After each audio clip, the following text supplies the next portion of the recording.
Only in Washington would the fact that it was raining buckets have no bearing at all in outdoor sports. Yes, sir, that's the plan. He didn't look surprised that I told my father the truth. He might have been listening, though. Well, more power to you, I guess. Charlie laughed and Edward joined in. Okay, I stood up. Enough humor at my expense. Let's go. I walked back to the hall and put on my jacket. They followed. Not too late, Belle. Don't worry, Charlie. I'll have her home early, Edward promised.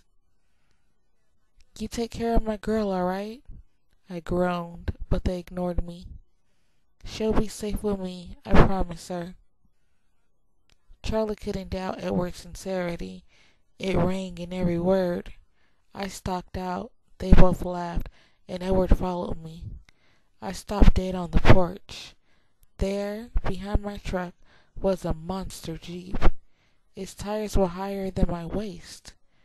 There were metal guards over the headlights and taillights, and 4 large spotlights attached to the crash bar. The hardtop was shiny red. Charlie let out a low whistle. Wear your seatbelts, he choked out. Edward followed me around to my side and opened the door. I gave suggestion to the seat and prepared to jump for it. He sighed and then lifted me in with one hand. I hope Charlie didn't notice. As he went around to the driver's side at a normal human pace, I tried to put on my seatbelt, but there were too many buckles. What's all this? I asked when he opened the door. It's an off-roading harness. Uh-oh. I tried to find the right places for all the buckles to fit, but it wasn't going too quickly. He sighed again and reached over to help me. I was glad that the room was too grainy to see Charlie on the porch. That meant that he couldn't see how Edward's hand lingered on my neck, brushed along my collarbones. I gave up trying to help him to focus on not hyperventilating. Edward turned the key and the engine roared to life. He pulled away from the house. This is a, big Jeep you have. It's Emmett's. I didn't think you want to run the whole way. Where do you keep this thing? We remodeled one of the outbuildings into a garage. Are you going to put on your seatbelt? He threw me a disbelieving look. Then something sunk in. Run the whole way?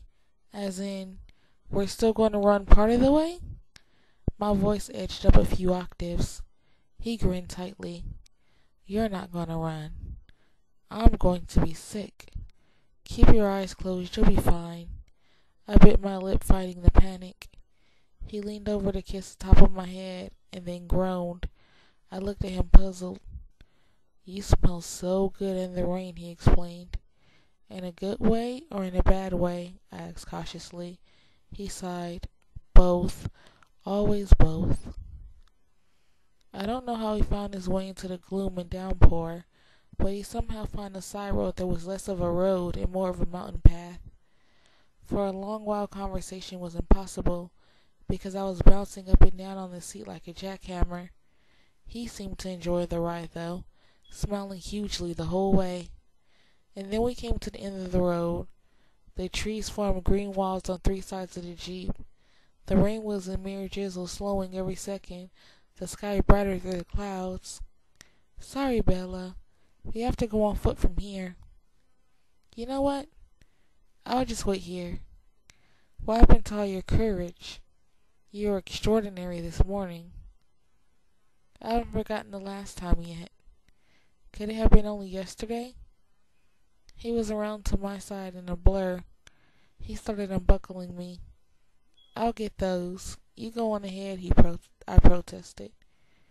He mused as he quickly finished. It seems I'm going to have to tamper with your memory. Before I could react, he pulled me from the Jeep and set my feet on the ground. It was barely misting now. Alice was going to be right. Tamper with my memory? I asked nervously.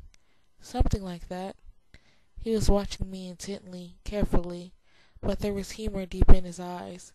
He placed his hand against the Jeep on either side of my head and leaned forward, forcing me to press back against the door. He leaned in even closer, his face inches from mine. I had no room to escape. Now, he breathed, and just the smell disturbed my thought processes. What exactly are you worrying about? Well, hitting a tree, I gulped, and dying, and then getting sick. He fought back a smile, and then he bent his head down and touched his cold lips softly to the hollow of my throat. Are you still worried now? He murmured against my skin. Yes, I struggled to concentrate. About hitting trees and getting sick. His nose drew a line along the skin of my throat to the point of my chin. His cold breath tickled my chin. And now, his lips whispered against my jaw. Trees, I gasped. Motion sickness. He lifted his face to kiss my eyelids. Bella, you don't really think I'll hit a tree, do you? No, but I might. There was no confidence in my voice. He smelled an easy victory. He kissed slowly down my cheek, stopping just at the corner of my mouth. Would I let a tree hurt you? His lips barely brushed against my trembling lower lip. No, I breathed. I knew there was a second part to my brilliant defense, but I couldn't quite call it back. You see, he said, his lips moving against mine. There's nothing to be afraid of, is there? No, I sighed, giving up. And he took my face in his hands almost roughly and kissed me in earnest, his unyielding lips moving against mine. There was really no excuse for my behavior. Obviously, I knew better by now, and yet I couldn't see from reacting exactly how I had the first time. Instead of keeping safely motionless, my arms reached up to twine tightly around his neck, and I was suddenly welded to his stone figure. I sighed and my lips parted. He staggered back, breaking my grip effortlessly. Damn it, Bella! He broke off, gasping. You'll be the death of me, I swear you will. I leaned over, bracing my hands against my knees for support. You're indestructible, I mumbled, trying to catch my breath. I might have believed that before I met you. Now let's get out of here before I do something really stupid, he growled. He threw me across his back as he had before, and I could see the extra effort it took for him to be as gentle as he was.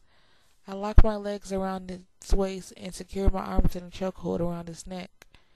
Don't forget to close your eyes, he warned severely.